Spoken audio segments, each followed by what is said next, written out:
Senate Democrats are looking to resurrect the zombie bill, which has been revived numerous times in recent years.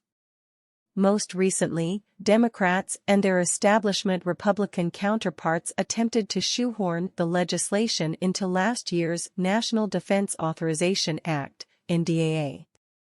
Cotton, a staunch JCPA critic, told the Breitbart News editor-in-chief that while he almost always supports the annual NDAA, I had to put my foot down and say that I would not just oppose, but I would filibuster the defense bill, adding, they put in this extraneous and unwise legislation into it. This bill is very worrisome to me, Cotton said. It addresses what's a real problem, Alex. You have relatively small newspapers or news outlets that have their content taken by big tech companies and repackaged. They lose revenue from that hurts our communities. You know, we want the readers of the Russellville Courier or the Jonesboro Sun or the Baxter Bulletin in Arkansas to be able to follow their local news and their local communities. Of course, in the media landscape today, though, it's not just about local newspapers or TV stations or radio stations. It's news outlets like Breitbart that we want to make sure are not being taken advantage of either by these big tech companies.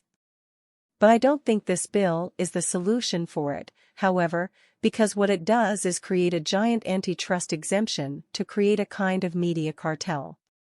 The bill would enable large media companies to coordinate in ways that would violate antitrust laws in any other business sector, and then they can collude with big tech to exclude companies like Breitbart, and that really gets to the heart of the matter, Cotton added.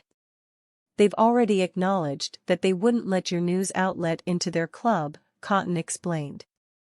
So they would be getting the benefit of their content.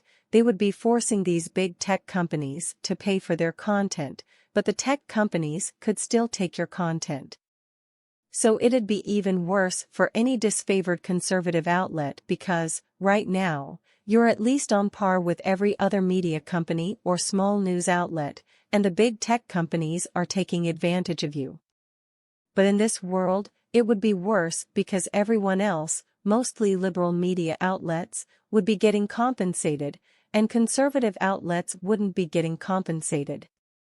While the bill is being revived in the Senate, House Speaker Kevin McCarthy, Republican California, told Breitbart News the bill would be dead on arrival in the GOP-controlled House, as Cotton pointed out. Fortunately, with Jim Jordan in charge of the House Judiciary Committee, it's not going anywhere there, Cotton added. When Marlowe followed up, asking who was behind the lobbying for the bill, noting that this is really playing with fire here to make the media landscape so much worse, Cotton identified the largest media companies as the chief benefactors. Well, I think the biggest beneficiaries here would be the biggest media companies that have a chance to participate in this cartel and therefore reap more revenues from the contents that big tech companies are currently using, he said. Marlowe also pointed out a phenomenon where Breitbart News articles are often excluded from searches on Google unless the keyword Breitbart is included in the search. This occurs both under the News tab and broader, traditional searches. When many other news outlets write about a particular topic, their articles appear without their moniker being included in the search entry. This is totally uninteresting to anyone in Washington who crafts legislation, Senator.